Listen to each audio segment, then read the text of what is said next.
केंद्र सरकार की नई एकीकृत खाद्य सुरक्षा योजना आज से लागू। नई योजना में राष्ट्रीय खाद्य सुरक्षा अधिनियम के अंतर्गत वर्ष 2023 में 81 करोड़ से अधिक लाभार्थियों को निःशुल्क खाद्यान्न उपलब्ध करवाया जाएगा।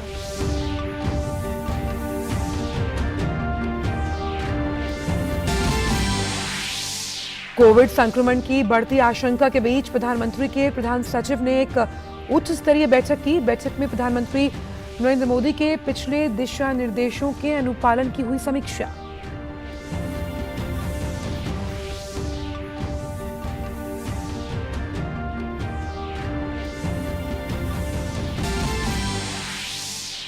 आज से चालू वित्त वर्ष की चौथी तिमाही के लिए एनएससी जैसी विभिन्न लघु बचत योजनाओं की ब्याज दरों में हो रही है वृद्धि। हालांकि पीपीएफ, सुकन्या समृद्धि योजना और बचत जमा पर ब्याज दर यथावत।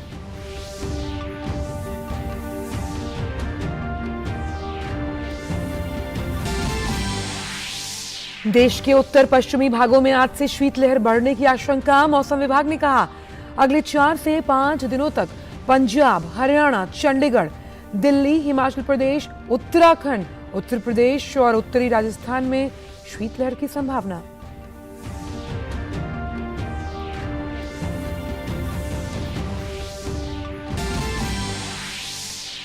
अंतर्राष्ट्रीय खबरों में क्रोएशिया में भी आज से शुरू होगा यूरो का चलन। मुद्रास्फीति की बढ़ती दर और बदलते भू राजनीतिक परिदृश्य के बीच क्रोएशिया ने उठाया कदम। बीते कई महीनों से शुरू कर दी थी तैयारी।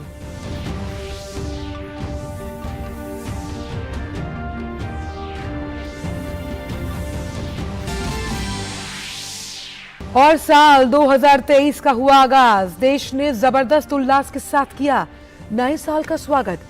देश के कोने कोने में गीत संगीत के साथ मनाया गया नव वर्ष का जश्न। राष्ट्रपति द्रौपदी मुर्मू और उपराष्ट्रपति जगदीप धनखड़ ने देशवासियों को दी नए साल की शुभकामनाएं। नमस्कार, आप देख रहे हैं डीडी न्यूज। मैं हूं आंचल गुलाटी गुंबर और हमारे सभी दर्शकों को नववर्ष की मंगल कामनाएं। और आइए अब जान लेते हैं सभी खबरों को विस्तार के साथ। केंद्र सरकार की नई एकीकृत खाद्य सुरक्षा योजना आज से लागू होगी। केंद्रीय मंत्रिमंडल के निर्णय के अनुसार नई योजना में राष्ट्रीय खाद्य सुरक्षा अधिनियम के अंतर्गत वर्ष 2023 में 81 करोड़ से अधिक लाभार्थियों को निःशुल्क खाद्यान्न उपलब्ध करवाया जाएगा। ये योजना अधिनियम का प्रभावी और एक समान क्रियान्वयन सुनिश्चित करेगी। निःशुल्क खाद्यान्न के साथ साथ इस योजना से एक राष्ट्र एक राशन कार्ड कार्यक्रम का कार्यान्वयन भी सुनिश्चित होगा। नई योजना से खाद्य सुरक्षा में एकरूपता और स्पष्टता आएगी। इस योजना के तहत अंत्योदय अन्न योजना वाले परिवारों और प्राथमिकता वाले घरेलू व्यक्तियों सहित सभी राष्ट्रीय खाद्य सुरक्षा अधिनियम के लाभार्थियों को खाद्यान्न उपलब्ध करवाया जाएगा। देश भर में 5 लाख से अधिक उचित मूल्य की दुकानें हैं, जिसके माध्यम से लाभार्थियों को मुफ्त खाद्यान्न वितरित किए जाएंगे। केंद्र सरकार खाद्य सब्सिडी के रूप में एक साल में 2 लाख करोड़ रुपए से ज्यादा का खर्च वहन करेगी। सरकार का ये निर्णय गरीबों के लिए खाद्यान्न की पहुंच, सामर्थ्य और उपलब्धता के मामले में राष्ट्रीय खाद्य सुरक्षा अधिनियम के प्रावधानों को मजबूत करेगा।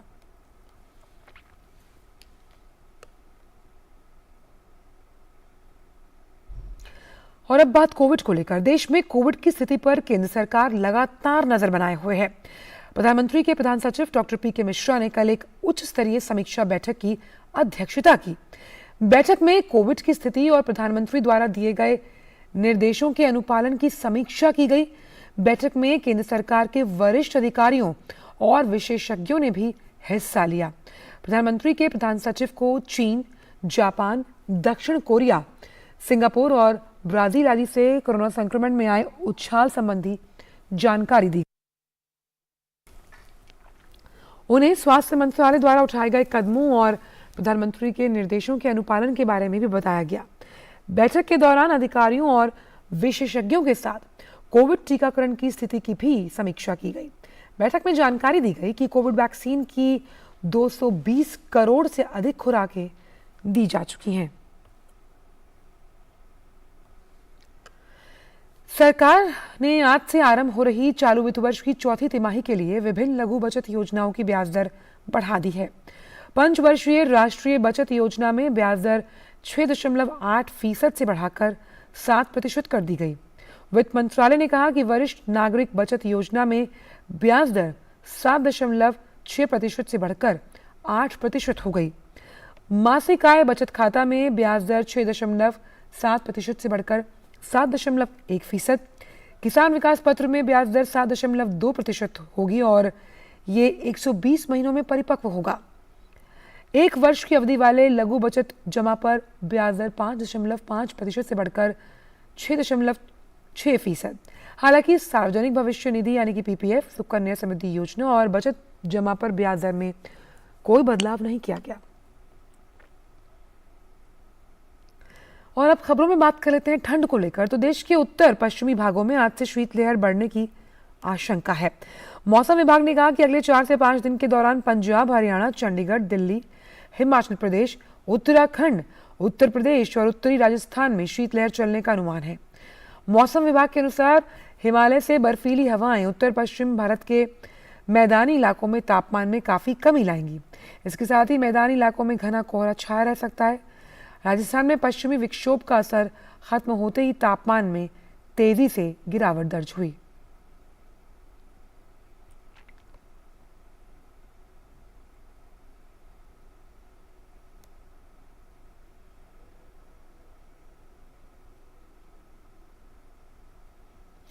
बात करते हैं अंतरिक्ष को लेकर। देश ने पिछले 8 वर्षों के दौरान अंतरिक्ष क्षेत्र में कई उपलब्धियां हासिल की।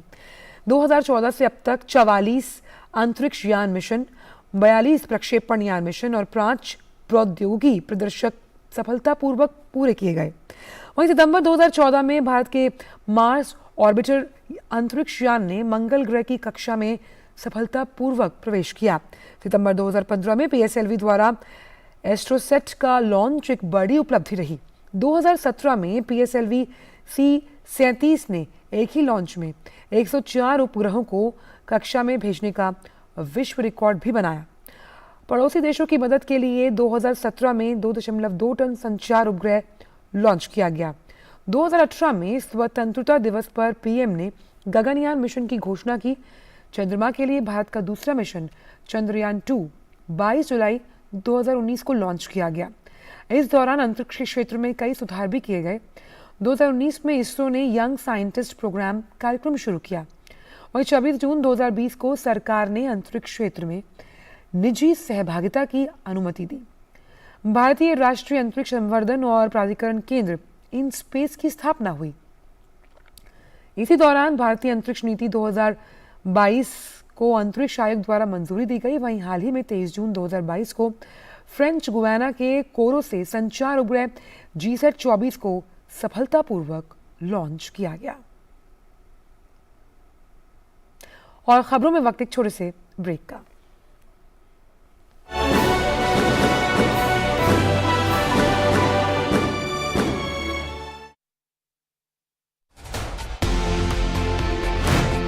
ये बहुत गर्व की बात है कि G20 की लीडरशिप भारत को मिली है। ये पहली बार है भारत के डिप्लोमेटिक हिस्ट्री में कि भारत एक एजेंडा सेट कर रहा है। अगर आम व्यक्ति की प्रोग्रेस करनी है, 133 देश में डिजिटल पेमेंट नहीं है, अगर ये सब करना है तो सबको मिलकर काम करना पड़ेगा। G20 की हर एक खबर देश के अलग अलग शहरों से हर पल डीडी न्यूज पर।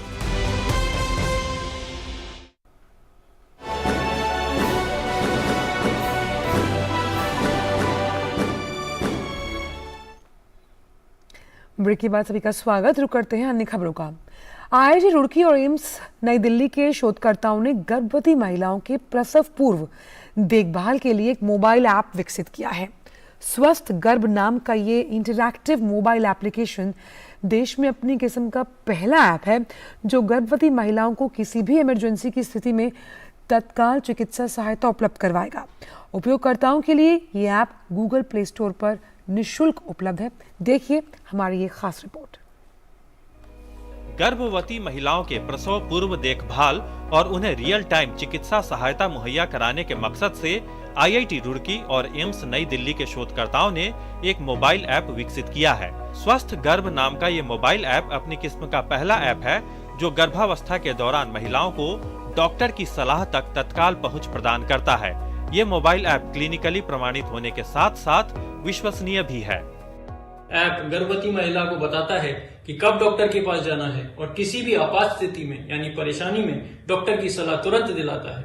ऐप को ऐसे बनाया गया है कि इसे ग्रामीण इलाकों की महिलाएं भी आसानी से इस्तेमाल कर सकती हैं। हमारे शोध से पता चला है कि यह गर्भ यानी बच्चे की देखभाल में सुधार करता है और बीमारियों को कम करने में मदद करता है। ऐप महिलाओं को सकारात्मक गर्भावस्था का अनुभव प्रदान करता है। हमारा लक्ष्य स्वस्थ गर्भ ऐप को हमारे देश के हर घर तक पहुंचाना है और इस तरह हर मां और बच्चे के कीमती जीवन को बचाना है। स्वस्थ गर्भ मोबाइल ऐप प्रसव पूर्व देखभाल सुनिश्चित करने वाला इंटरैक्टिव प्लेटफॉर्म है जो गर्भवती महिलाओं के लिए जरूरी हर तरह की सहायता सुनिश्चित करता है। इनमें नियमित रूप से समय पर प्रसव पूर्व जांच, हर क्लिनिकल टेस्ट का रिकॉर्ड रखना और समय पर दवाएं लेना शामिल है। ये मोबाइल ऐप ग्रामीण क्षेत्र की गर्भवती महिलाओं के लिए खास तौर पर उपयोगी है जहां आसानी से डॉक्टर उपलब्ध नहीं होते। ये एक 2-वे कम्युनिकेशन ऐप है जिसमें वो डॉक्टर्स को से भी कांटेक्ट कर सकती हैं और इसमें न्यूट्रिशन की एडवाइस भी चली जाती है ना, तो जो इम्पोर्टेंट रिमाइंडर्स हैं वो भी चले जाती हैं। तो ये एक स्टैंडर्डाइज एविडेंस बेस्ड ऐप है जिसमें डॉक्टर की सलाह पूरी टाइमली और अच्छी तरीके से पेशेंट को मिल जाती है। प्रेगनेंसी की में जो माँ और शिशु की जो कंडीशन है उसको हमें एक ऑप्टिमाइज करने की तरफ एक कोशिश है कि जो हमारी प्रेगनेंसी की जर्नी है और एक सेफ मदर और एक सेफ न्यूबॉर्न की जो जर्नी है उसको सुविधाजनक बनाने के लिए एक कोशिश है। स्वस्थ गर्भ मोबाइल ऐप गर्भावस्था से जुड़ी स्वास्थ्य समस्याएं कम करने और महिलाओं को गर्भावस्था का बेहतर अनुभव प्रदान करने में मददगार साबित होगा। गूगल प्ले स्टोर पर उपलब्ध स्वस्थ गर्भ मोबाइल ऐप का फायदा गर्भवती महिलाओं के अलावा डॉक्टर भी निःशुल्क उठा सकते हैं। Nishant Saurabh, DD news, Delhi. और अब रुक करते हैं कुछ अंतर्राष्ट्रीय खबरों की तरफ। तो नए साल की शुरुआत के साथ ही क्रोएशिया में एक बड़ा बदलाव आ गया। आज से क्रोएशिया में यूरो मुद्रा का चलन शुरू हो गया। यूरो को बतौर मुद्रा अपनाने वाला ये 20वां देश है। यही नहीं, यूरो मुद्रा को अपनाने के बाद क्रोएशिया दुनिया के सबसे बड़े पासपोर्ट मुक्त शेंगेन जोन में 27वां देश होगा, जिससे 400 मिलियन से अधिक लोग यूरोप के वीजा मुक्त यात्रा क्षेत्र में स्वतंत्र रूप से घूमने में सक्षम होंगे।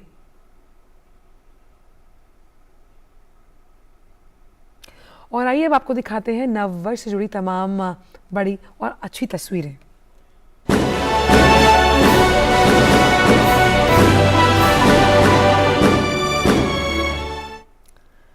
तो देश ने पूरे हर्षोल्लास के साथ नए साल 2023 का स्वागत किया। भीषण सर्दी के बीच नववर्ष के जश्न की गर्मजोशी में कोई कमी नहीं देखी गई। देश के कोने कोने में लोगों ने बढ़ चढ़कर नए साल में प्रवेश किया। दूरदर्शन न्यूज की तरफ से हमारे सभी दर्शकों को, जैसा कि हमने पहले भी कहा, नए साल की बहुत बहुत मंगल और शुभकामनाएं। तो देश भर में नववर्ष को लेकर उत्साह और उमंग। तो उज्जैन के महाकालेश्वर मंदिर में नए साल की पहली भस्म आरती की गई। भगवान महाकाल का आशीर्वाद लेकर लोग नए साल का स्वागत कर रहे हैं। पवित्र उज्जैन नगरी में बाबा महाकाल के दर्शन के लिए हर दिन लाखों की संख्या में श्रद्धालु दर्शन करने आते हैं। महाकालेश्वर देश के 12 ज्योतिर्लिंगों में से एक है। भगवान शिव की नगरी काशी में नए साल का स्वागत मंत्रोच्चारण और 80 घाट पर सुबह मां गंगा की आरती के साथ किया गया। नए साल की शुरुआत करने के लिए श्रद्धालु गंगा आरती देखने और भगवान शिव शंकर का दर्शन करने के लिए बनारस पहुंचे हैं।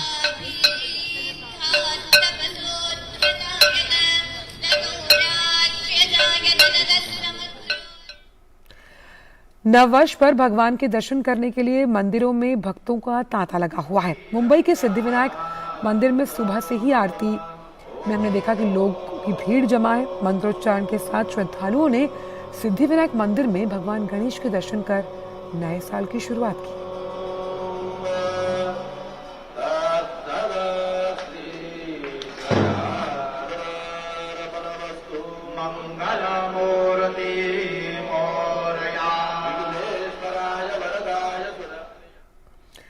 विश्व प्रसिद्ध सैन आर्टिस्ट सुदर्शन पटनायक ने अपने चिर परिचित अंदाज में नए साल की शुभकामनाएं दी। पूरी बीच पर सैंड आर्ट बनाकर उन्होंने नववर्ष 2023 की मंगल कामना की। साथ ही महाप्रभु जगन्नाथ की रेत पर रंगीन तस्वीर उकेर कर उन्होंने 2023 का स्वागत किया और लिखा, जय जगन्नाथ। तो नए साल के उपलक्ष्य में देश की सुरक्षा करने के लिए भी हमारे जवान पूरी मुस्तैदी के साथ सीमा पर तैनात हैं। सीमा पर जवान देश की हिफाजत करने के साथ साथ नए साल का जश्न भी मना रहे हैं। श्रीनगर में एलओसी के पास हमारे संवाददाता सुधीर यादव ने जो तैनात जवान थे उनके साथ खास बातचीत की। आइए सुनते हैं। डीडी न्यूज पहुंचा है जेड गली कुपवाड़ा से आगे जो एलओसी का एरिया है, वहां हम जवानों के साथ पहुंचे हैं। किस तरह से नए साल को वो सेलिब्रेट कर रहे हैं और खास बात यह है कि एक्सट्रीम वेदर है वो भी उनके जोश है, जो उनका हौसला है उनको बिल्कुल कम नहीं होता है। हमारे साथ जवान यहाँ मौजूद हैं जो उन्होंने खास सेलिब्रेशन किया है। किस तरीके से वो मनाते हैं, हमारे बीच में वो मौजूद है, उनसे जानते हैं, उनसे बात करते हैं कि आखिर क्या चीजें हैं जो उनको यहाँ सरवाइव करते हैं। We conduct regular medical camps जिसमें हम यहाँ के जो लोकल्स होते हैं उनको फर्स्ट मेडिकल असिस्टेंस प्रोवाइड करते हैं। जब कोई इमरजेंसी आती है तो दैट बिकम्स आवर प्रायोरिटी कि उसको फर्स्ट बेसिस पे हम यहाँ से इवैक्यूएट करें एंड 24/7 उनको हम मेडिकल असिस्टेंस यहाँ पे प्रोवाइड करते हैं। यहाँ के वेदर की खास तौर पर बात करें तो किस तरह की तैयारियां रहती हैं, किस तरह से आप लोग मैनेज करते हैं इस एक्सट्रीम वेदर में रहने के लिए? अपने इसका पहले से हमने प्रिपेयर से प्लानिंग करता है, जैसे कि ये मौसम कैसा है उसका ट्रेनिंग इसके बारे में जानकारी करता है। इसका ART जैसे कोई किसी की प्रॉब्लम हो गया उसका बारे में हमने पहले से इसको कैसे करना है, निकालना है, इसको कैसे निकालना है, एक्वेशन करना है, इसका बारे में ट्रेनिंग करता है। किस तरह से हम अपने आप को अपडेट रखते हैं कि जो दुश्मन की हरकतें हैं उन पर हम नजर रखें और अगर कोई हरकत करते हैं तो उनको मुंह तोड़ जवाब दे सकें। हमारी जो टैक्टिक्स रहती है वो टैक्टिक्स और जो ड्रिल्स है वो मौसम और जगह टेरेन के हिसाब से मॉडिफाई होते हैं। एंड क्योंकि आजकल एक दौर है नई टेक्नोलॉजी का, तो हम नई टेक्नोलॉजी को भी इनकॉर्पोरेट करते हैं हमारे इसके अंदर, एंड जिसके हिसाब से हम इंश्योर करते हैं कि कोई भी इन्फिल्ट्रेशन हमारे इस बॉर्डर के से ना हो पाए, जिसके लिए हम सदैव तैनात हैं। खास तौर पर अगर इस टेरेन की बात करें तो करीब 11,000 फीट की ऊंचाई है, बहुत ज्यादा एक्सट्रीम वेदर है। अभी की हम बात करें तो -12 से -15 डिग्री के आसपास टेम्परेचर है और ऐसे में रहना और खास तौर पर बॉर्डर पे सर्वेलेंस करना अपने आप में बहुत कठिन काम है। लेकिन जवान चूंकि जोश से भरा हुआ है, देशभक्ति का जज्बा उनके बीच मौजूद है, तो इसको काम को लगातार करते हैं। और सरकार की तरफ से जिस तरह से लगातार जवानों के लिए बहुत बेहतर चीजें जो करने की बात लगातार की जा रही है, चाहे कपड़ों की बात हो, शूज की बात हो, लगातार इन चीजों को पूरा किया जा रहा है और हमारे जवान सीमा पर मौजूद हैं। अब डीडी न्यूज की टीम यहाँ पहुंची है तो जाहिर तौर पर गर्मजोशी का माहौल उनके बीच है नए साल के बीच। कैमरामैन शिवम के साथ Sudhir Yadav, DD news, LOC। तो चौकस मुस्तैद जवान नववर्ष की मंगल कामनाओं के साथ तो उन्होंने सभी को बधाई भी दी। और नववर्ष की आज जो पहला सूरज निकला है उसी पर बात करने के लिए हमारे साथ हमारे संवाददाता धीरज जुड़े हुए। धीरज, हैप्पी न्यू ईयर आपको भी। तो किस तरह से, अगर हमने देखा कि कोविड के बाद 2 साल का एक ब्रेक था इस तरह के उल्लास को लेकर, इस तरह के जश्न को लेकर, लेकिन कल खुलकर मनाया गया है 2023 की बात करें, इसका आगाज जो है बहुत खूबसूरत।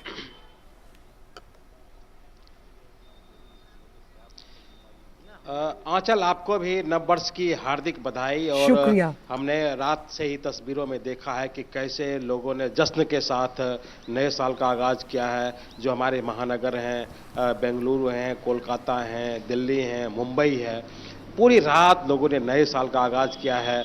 जैसा कि आपने सही बताया कि जो पिछला 2-3 साल जो है वो कोरोना की वजह से कोरोना की भेंट चढ़ गया, जिसमें कि लोग नए साल का आगाज जो जश्न के रूप में नहीं कर पाए। लेकिन इस साल लोगों को खुला मौका मिला और लोगों ने नए साल की आगाज के लिए और पुराने साल की विदाई के लिए जश्न के साथ पुराने साल को विदा किया और नए साल का आगाज किया। और अगर हम दिल्ली की बात करें तो देखिए, दिल्ली में सुबह की ठंड के साथ जो है जो भगवान भास्कर ने दस्तक दिए हैं, हालांकि थोड़ी थोड़ी ठंड है, फिर भी लोग, आज छुट्टी का दिन है और छुट्टी के दिन में जैसा कि आप जानते हैं कि लोग सुबह के ठंड में अपने घरों में रहते हैं, घरों में डूब के रहते हैं।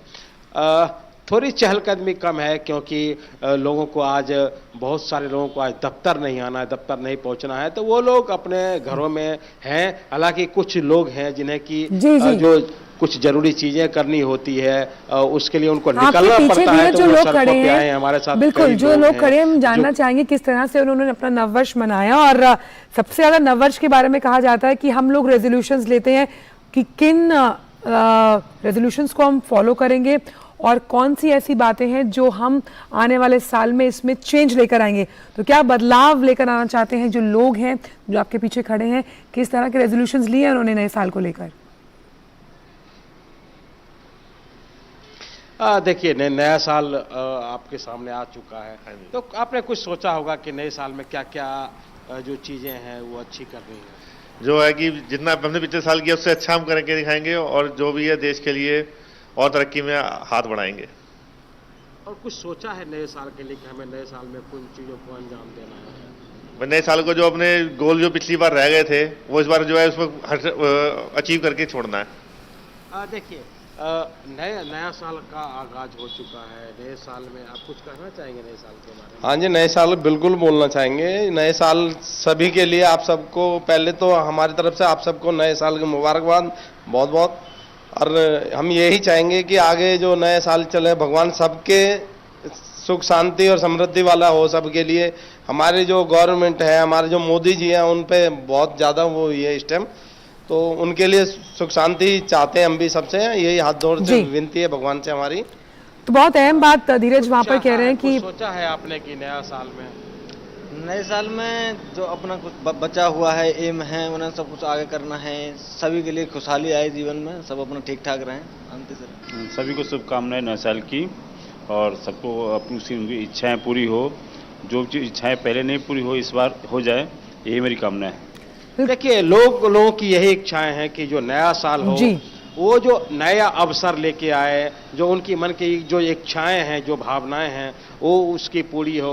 और सबसे अहम बात है कि लोगों की ये मन में चाहत है कि जो किसी तरीके का जो डर है या संशय की भावना हो उससे दूर हो, और नया साल उनके जीवन में जो उनका जो संकल्प है, उनका जो मन की चाहत है, वो चाहत उनकी पूरी हो। बिल्कुल, बस इसी चाहत के साथ लोगों ने आज दिन का आगाज किया। बिल्कुल, तो नित्य नूतन वर्ष का आगाज इसी सोच के साथ कि जो लक्ष्य छूट गए वो लक्ष्यों की प्राप्ति हो, देश का विकास हो, और साथ ही साथ किस तरह से जो आसपास के लोग हैं उनके चेहरों पर मुस्कान आए। बहुत बहुत शुक्रिया धीरज, जो तमाम वहाँ लोग थे उनका भी, कि जिस तरह से उन्होंने ये साझा किया कि नया वर्ष जो है वो सभी के लिए खुशियाँ लेकर आए।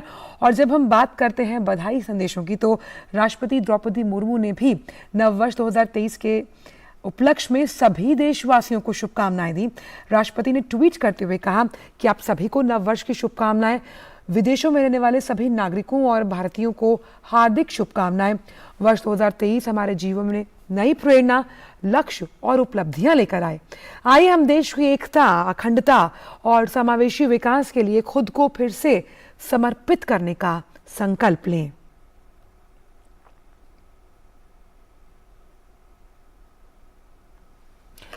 और उपराष्ट्रपति जगदीप धनखड़ ने भी देशवासियों को नए साल की बधाई दी है। और इसी के साथ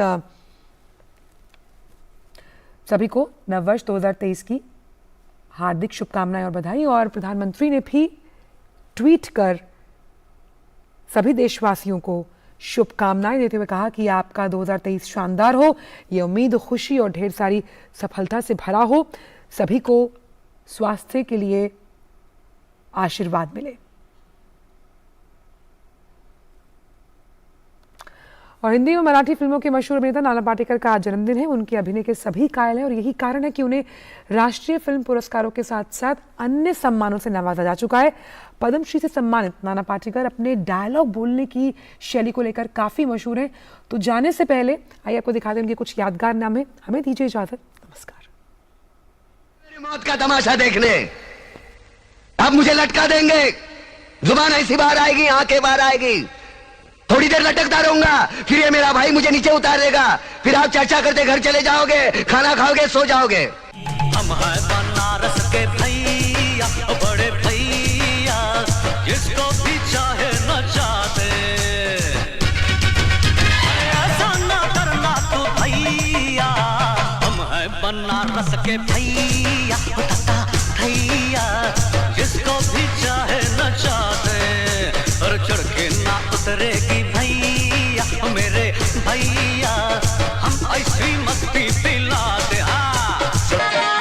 हो मुबारक तुझे हम नवा मिल गया, हो मुबारक